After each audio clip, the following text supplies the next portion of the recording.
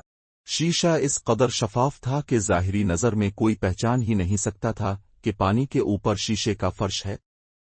حوض کا محل وقوع ایسا تھا کہ محل کے اندر جانے کے لیے لا محالہ اس پر سے گزرنا لازم تھا۔ یہ سب کچھ کرنے کا مقصد یہ تھا کہ حضرت سلیمان علیہ السلام چاہتے تھے کہ ملکہ بلقیس کو نبوت کی اعجاز و شان دکھانے کے علاوہ انہیں اپنی عظیم سلطنت کی ظاہری شان و شوکت کی ایک جھلک بھی دکھا دی جائے، تاکہ ملکہ کو حضرت سلیمان علیہ السلام کی ظاہری و باطنی شان و شوکت اور دینی و دنیاوی جا و جلال کا اندازہ ہو جائے۔ نیز اللہ تعالیٰ نے اپنے نبی حضرت سلیمان علیہ السلام کو تاریخ انسانیت میں جو ممتاز مقام عطا فرمایا، وہ قوم سبا کی ملکہ عالیہ اور مملکت یمن کی فرما روا اور ان کے ساتھ ہی اپنی آنکھوں سے مشاہدہ کر لے۔ استقبالیہ تقریب کے اختتام پر حضرت سلیمان علیہ السلام نے ملکہ بلقیس کو محل کے اس مخصوص حصے کی جانب چلنے کی دعوت دی، جو جنات کے ذریعے خصوصی طور پر ملکہ کے لیے تیار کروایا گیا تھا۔ ملکہ حضرت سلیمان علیہ السلام کے محل میں کھوئی ہوئی تھیں کہ حضرت سلیمان علیہ السلام نے ان کی اندرونی کیفیت کا اندازہ کرتے ہوئے انہیں ایک بار پھر محل کے اندرونی حصے میں چلنے کی دعوت دی۔ ملکہ بلقیس دنیا کی عظیم ترین بادشاہت کی خوبصورت ترین ملکہ تھیں۔ ان کے وہم و گمان میں بھی نہ تھا کہ اس دنیا میں کوئی اور ہستی ان سے بھی زیادہ جا و جلال کی مالک ہو سکتی ہے۔ ملکہ حیرت کے سمندر میں ڈوبی اپنی جگہ سے اٹھی۔ حضرت سلیمان علیہ السلام نے ملکہ کو آگے بڑھنے کا اشارہ کیا اور خود چند قدم پیچھے ہو گئے۔ ملکہ نے آگے بڑھ کر شیش محل کے نفیس و شفاف فرش پر قدم رکھنا چاہا، لیکن دیکھا کہ صحن میں پانی بھرا ہوا ہے، جس میں محل کے ستونوں اور میزبانوں کا عکس نظر آ رہا ہے۔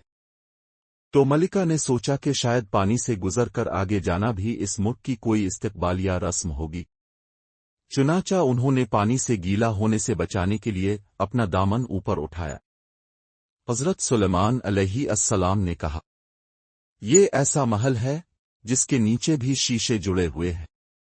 وہ بول اٹھی کہ وے میرے پروردگار، میں خود پر ظلم کرتی رہی ہوں، اب میں سلیمان کے ساتھ خدا کی مطیع و فرما بردار بنتی ہوں۔